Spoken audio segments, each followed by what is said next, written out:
Hello everyone and welcome back to my channel. आज के इस वीडियो में हम लोग स्टार्ट कर रहे हैं class 10 chapter 3 pair of linear equation in two variables. तो इस चैप्टर को स्टार्ट करने से पहले हम लोग इस चैप्टर का जो नाम है उसको देख लेते हैं। चैप्टर का नाम क्या है? Pair of linear equations in two variables.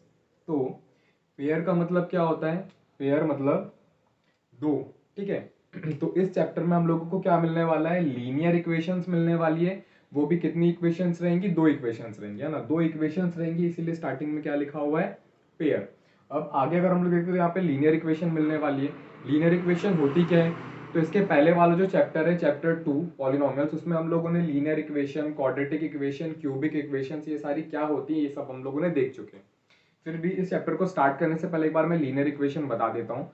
Linear equation कौन सी इक्वेशन होती है? ऐसी इक्वेशन होती है जिनका जो वेरिएबल होता है उसकी पावर 1 होती है, ठीक है। जैसे मैं क्या बोल रहा हूँ, हमारे पास एक इक्वेशन है 2x प्लस 5, ठीक है। ये हमारी इक्वेशन है। इस इक्वेशन में हमारा वेरिएबल क्या है? x है। तो इस x की पावर कितनी है? 1 है। यहाँ पे इसकी पावर में कुछ नहीं लिखा है, मतलब पावर कितनी है? 1 है। तो इसको मैं क्या बोलूंगा? लीनियर इक्वेशन बोलूंगा, ठीक है। तो इस चैप्टर में हम लोगों को लीनियर इक्वेशंस के बारे में ही पढ़ना है। लीनियर इक्वेशंस देखने को मिलेंगी हम लोगों को, और वो भी कैसे देखने को मिलेंगी? पेयर में देखने को मिलेंगी, ठीक है। इसलिए इस चैप्टर का नाम क्या है? पेयर ऑफ लीनियर इक्वेशंस, यानी कि लीनियर इक्वेशन रहेंगी, वो भी दो रहेंगी। अब अगर हम लोग आगे देखते हैं तो आगे क्या है? इन टू वेरिएबल्स, है ना। टू वेरिएबल्स मतलब, वेरिएबल मतलब क्या होता है? आपके पॉलिनोमियल में जो भी अल्फाबेट लिखा हुआ है हम लोग उसको वेरिएबल बोलते हैं। तो अगर इस इक्वेशन की बात मैं करूं या इस पॉलिनोमियल की बात करूं, तो यहाँ पे वेरिएबल क्या है? मेरा x है। तो यहाँ पर x है तो एक ही वेरिएबल है ना। x केवल एक ही वेरिएबल है, x एक ही अल्फाबेट हमको दिखाई दे रहा है, तो एक ही वेरिएबल है। लेकिन इस चैप्टर में, चैप्टर नंबर 3 में हम लोगों को क्या देखने को मिलेगा? दो वेरिएबल्स देखने को मिलेंगे, क्योंकि चैप्टर का नाम ही क्या है? Pair of linear equations in two variables, यानी कि आपको यहाँ पे दो वेरिएबल्स देखने को मिलेंगी। इसके साथ में क्या देखने को मिलेगा? लीनियर इक्वेशन देखने को मिलेंगी। और वो जो लीनियर इक्वेशन है वो कैसी रहेंगी? दो लीनियर इक्वेशंस रहेंगी, ठीक है। एग्जांपल के लिए हम लोग क्या करते हैं, यहाँ पर दो इक्वेशंस ले लेते हैं। फर्स्ट इक्वेशन क्या है हमारे पास? 2x plus 3y is equal to 5। और दूसरी इक्वेशन क्या है? x minus 2y minus 3 is equal to 0। ये दोनों इक्वेशंस को अगर हम लोग इनके वेरिएबल्स को चेक करते हैं तो इनके वेरिएबल्स की पावर कितनी है? यहाँ पे x की पावर जो है वो भी 1 है, y की पावर भी क्या है? 1 है। यहाँ पर देखते हैं तो x की पावर कितनी है? 1। और यहाँ पे y की पावर भी कितनी है? 1। तो ये हमारी क्या हो गई? लीनियर इक्वेशंस हो गई, ठीक है। पर अगर हम लोग इसको देखते हैं तो यहाँ पर हमारे पास x भी है और y भी है। यहाँ पे नीचे भी देखते हैं तो यहाँ पर भी x भी है और y भी है, यानी कि दो अल्फाबेट नजर आ रहे हैं हम लोगों को।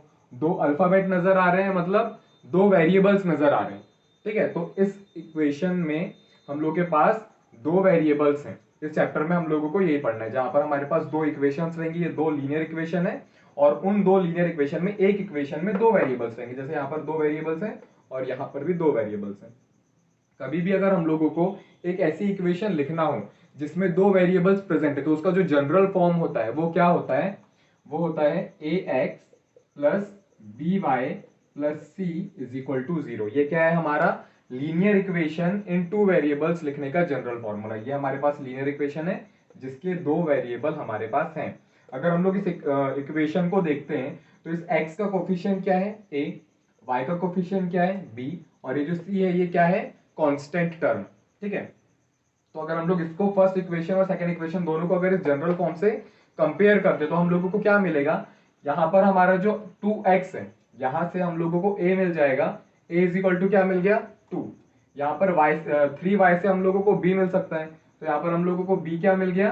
3 मिल गया, ठीक है। लेकिन अगर हम लोग जनरल इक्वेशन को देखते हैं तो जनरल इक्वेशन में हमारे पास ax है प्लस by है प्लस सी भी प्रेजेंट है, और सी के बाद इज इक्वल टू करके 0 है। लेकिन यहाँ पर हमारे पास सी वाला टर्म तो नहीं है, इज इक्वल टू करके डायरेक्ट क्या है? 5 है।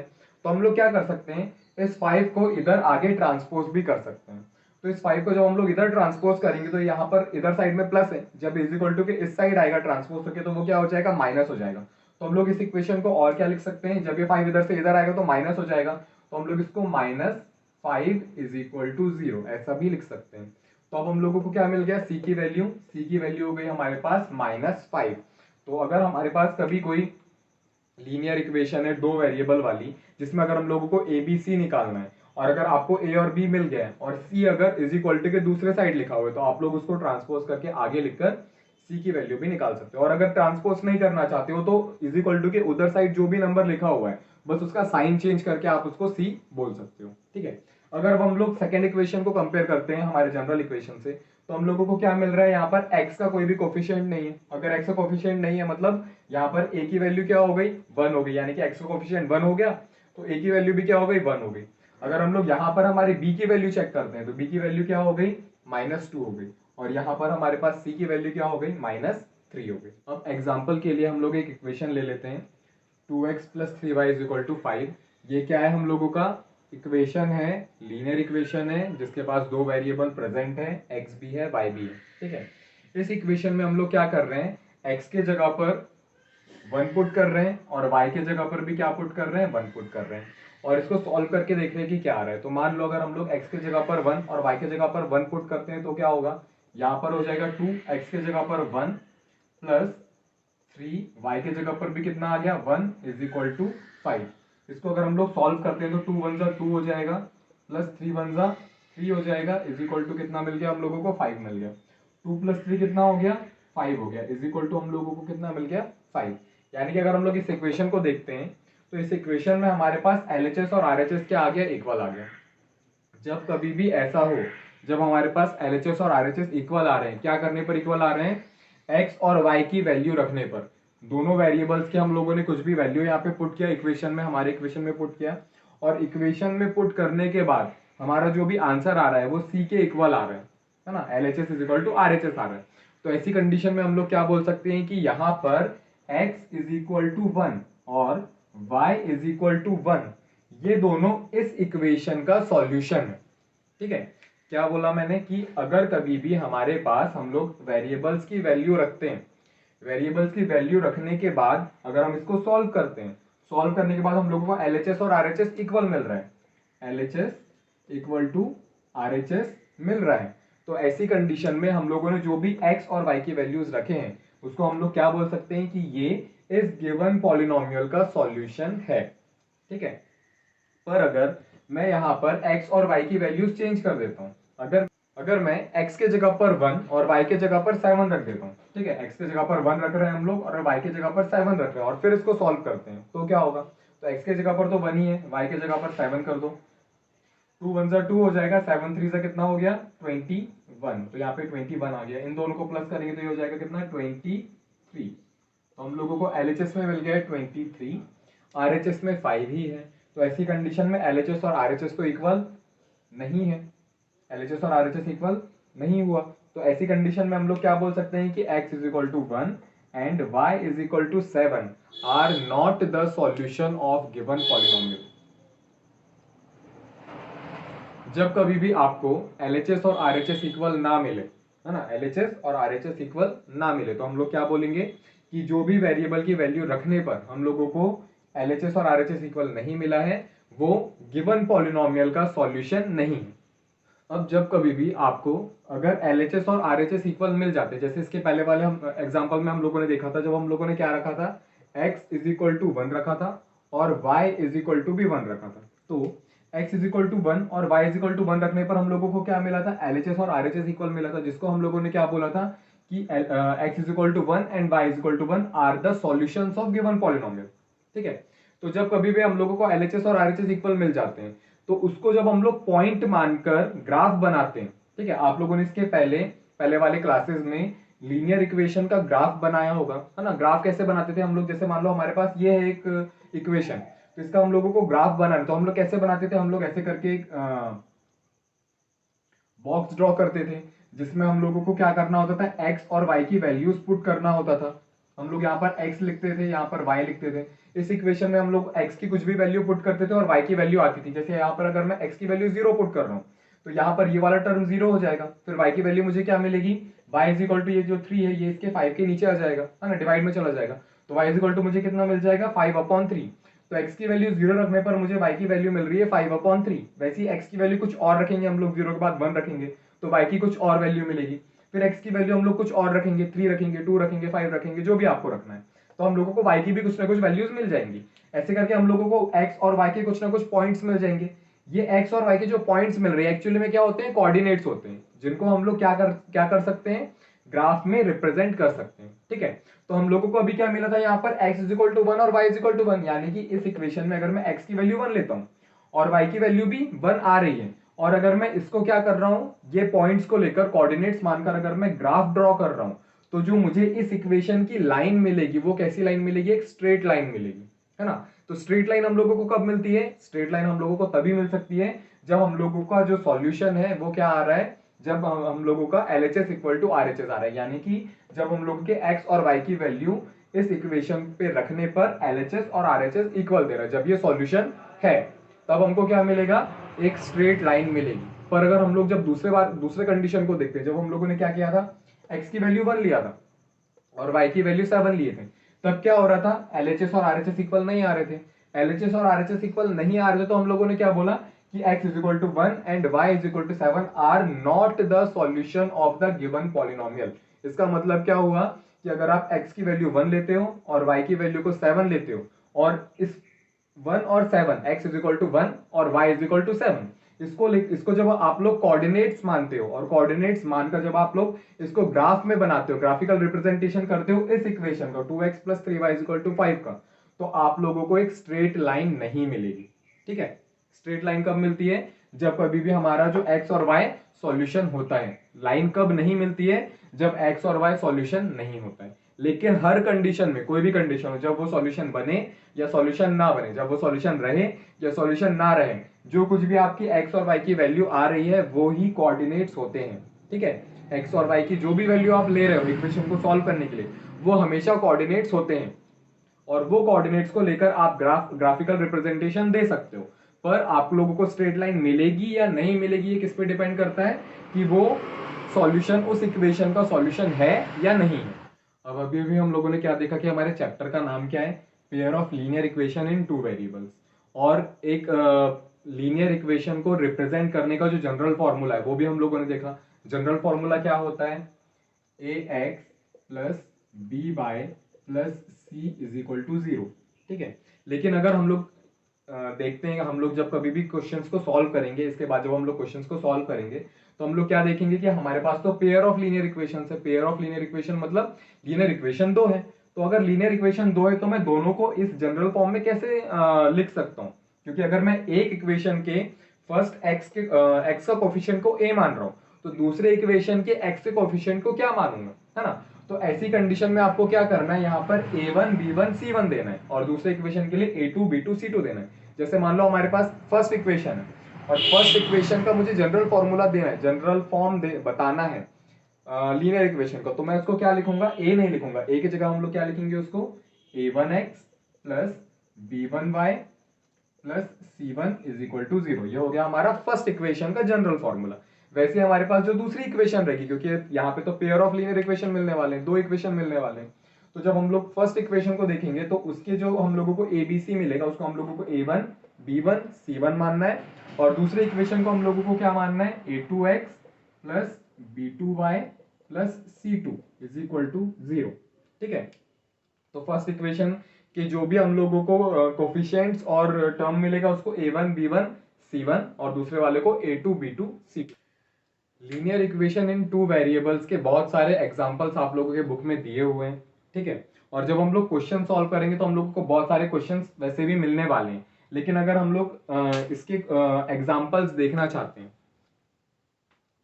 अगर हम लोग इस लीनियर इक्वेशन के एग्जांपल्स देखना चाहते हैं तो हम लोग एग्जांपल्स कुछ भी ले सकते हैं, है ना। जैसे मान लो मैं क्या ले रहा हूँ, 3x plus 7y is equal to 5, ये क्या हो जाएगा मेरा linear equation in two variable. वैसे ही 2x plus 3y is equal to 2, ये भी क्या है मेरा linear equation in two variable.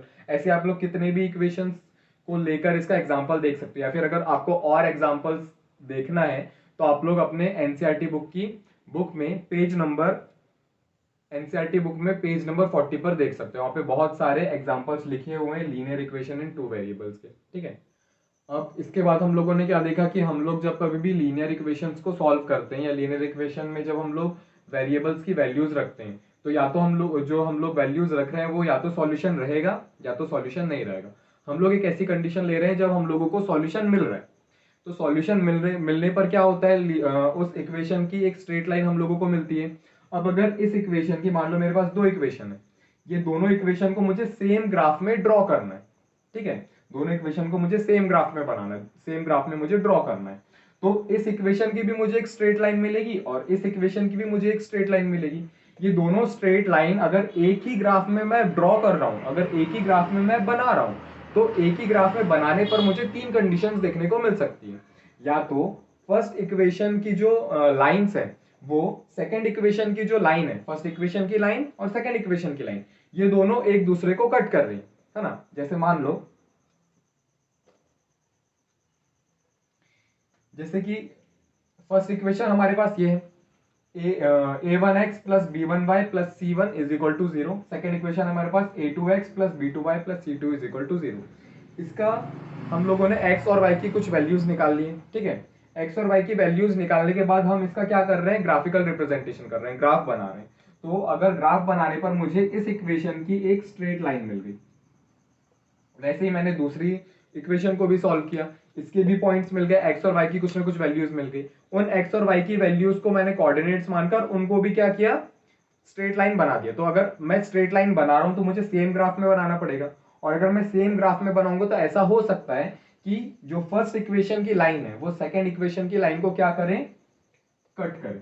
First equation की लाइन सेकेंड इक्वेशन की लाइन को क्या कर रही है, कट कर रही है। तो ऐसी कंडीशन में मैं क्या बोलूंगा कि ये दोनों लाइंस कैसी है, इंटरसेक्टिंग लाइंस हैं। ये दोनों इक्वेशंस की जो लाइन है ये किसी एक पॉइंट पर इंटरसेक्ट करेंगी। जैसे कि यहां पर अगर मैं मान रहा हूं, तो अगर मैं ये दोनों इक्वेशन को ड्रॉ कर रहा हूं और ड्रॉ करने पर मुझे ये दोनों लाइंस मिल गई हैं, तो मैं क्या बोल सकता हूँ कि ये एक पॉइंट को कट कर रही है। इस पॉइंट का नाम आप कुछ भी लिख सकते हो, एक्स वाई जेड, जो भी आप लोगों को लिखना हो। इसके बाद दूसरी कंडीशन क्या हो सकती है, जब मैंने फर्स्ट इक्वेशन को सॉल्व किया, वेरिएबल्स एक्स और वाई की वैल्यू निकाला, उन एक्स और वाई की वैल्यूज को मैंने कोऑर्डिनेट्स माना, कोऑर्डिनेट्स मानने के बाद मैंने क्या किया, इक्वेशन का लाइन ड्रॉ कर दिया ग्राफ में। सेकंड इक्वेशन को भी सॉल्व किया, कोऑर्डिनेट्स निकाला और उसको भी ग्राफ में क्या कर दिया, ड्रॉ कर दिया। अब दूसरी कंडीशन क्या हो गई कि जब हम लोगों की फर्स्ट लाइन सेकेंड लाइन को एक दूसरे को इंटरसेक्ट नहीं कर रही है। अब फर्स्ट लाइन अगर सेकेंड लाइन को इंटरसेक्ट नहीं कर रही है, अगर मैंने मान लिया कि ये मेरी फर्स्ट इक्वेशन की लाइन है और ये सेकेंड इक्वेशन की लाइन है, ये दोनों अगर कभी भी एक दूसरे को कट नहीं कर रही है, तो ये दोनों लाइंस कैसी हो गई, पैरेलल लाइंस हो गई। क्योंकि पैरेलल लाइंस हमेशा क्या करती हैं, कभी भी एक दूसरे को कट नहीं करती है ना। तो ये दोनों एक दूसरे को कभी भी कट नहीं करेंगी। अगर एक लाइन मेरी स्ट्रेट जा रही है और दूसरी लाइन मेरी कहीं और ऊपर जा रही है ना, तो ऐसी कंडीशन में भी क्या होगा, वो दोनों लाइंस एक दूसरे को कभी ना कभी कट जरूर करेंगी। अगर मान लो कि फर्स्ट इक्वेशन को मैंने सॉल्व किया, उसकी लाइन मुझे ये मिल गई, दूसरे इक्वेशन को सॉल्व किया, उसकी लाइन मुझे ऐसे मिल गई। और अगर आप ये बोल रहे हो कि ये दोनों पैरेलल है, तो ये तो कहीं से भी पैरेलल नहीं है, क्योंकि हम लोग ये तो देखकर ही बता सकते हैं कि ये पैरेलल नहीं है। लेकिन अगर आप इसको इस साइड लेकर आते जाओगे, इसको इधर साइड बढ़ाओगे और इस लाइन को भी इधर साइड बढ़ाओगे, तो कोई ना कोई हम लोगों को एक पॉइंट ऐसा जरूर मिल जाएगा जहां पर ये दोनों लाइंस एक दूसरे को क्या करेंगी, कट जरूर करेंगे। तो ये हम लोगों की कौन सी कंडीशन हो जाएगी, फर्स्ट वाली कंडीशन, इंटरसेक्टिंग पॉइंट, जो हम लोगों ने इसके पहले देखा था, है ना। दूसरे कंडीशन में हम लोगों ने क्या देखा, जब हम लोगों ने फर्स्ट इक्वेशन को सॉल्व किया, लाइन ड्रॉ किया, दूसरे इक्वेशन को सॉल्व किया, लाइन ड्रॉ किया, और ये दोनों एक दूसरे को कट नहीं कर रही हैं। तो ऐसा कब होता है, जब दोनों लाइंस एक दूसरे के पैरेलल होती हैं। इसके बाद तीसरी कंडीशन क्या हो गई, जब हम लोगों ने फर्स्ट इक्वेशन को सॉल्व किया, लाइन ड्रॉ किया, और दूसरी इक्वेशन को सॉल्व किया और उसकी भी लाइन ड्रॉ किया, और फर्स्ट लाइन और सेकेंड लाइन एक दूसरे के ऊपर बन रही है ना। जैसे मान लो हम लोगों ने इस इक्वेशन को सॉल्व किया, इस इक्वेशन को सॉल्व करने पर हम लोगों को एक लाइन मिल गई, और इस इक्वेशन को सॉल्व किया और इस पर भी एक लाइन मिल रही है। लेकिन इन दोनों के कोऑर्डिनेट्स की वजह से क्या हो रहा है, एक लाइन जो है वो दूसरे लाइन के जस्ट ऊपर बन रही है। तो ऐसी कंडीशन में हम लोग क्या बोलेंगे कि ये दोनों लाइंस कैसी हैं, कोइंसिडेंट लाइंस हैं, ठीक है। तो फर्स्ट हम लोगों ने क्या देखा, जब लाइंस एक दूसरे को इंटरसेक्ट करती हैं। दूसरी कंडीशन क्या देखी, जब लाइंस, दोनों इक्वेशन की लाइंस एक दूसरे को कट नहीं करती हैं, जिनको हम लोग पैरेलल लाइंस बोलते हैं। और तीसरी कंडीशन हम लोगों ने क्या देखा, जब एक लाइन दूसरे लाइन के ऊपर आ जाती है, दूसरे लाइन के ऊपर ही हम लोग उसको बनाते हैं। तो उस लाइंस को हम लोग क्या बोलते हैं, वैसी लाइंस को हम लोग क्या बोलते हैं, कोइंसिडेंट लाइंस।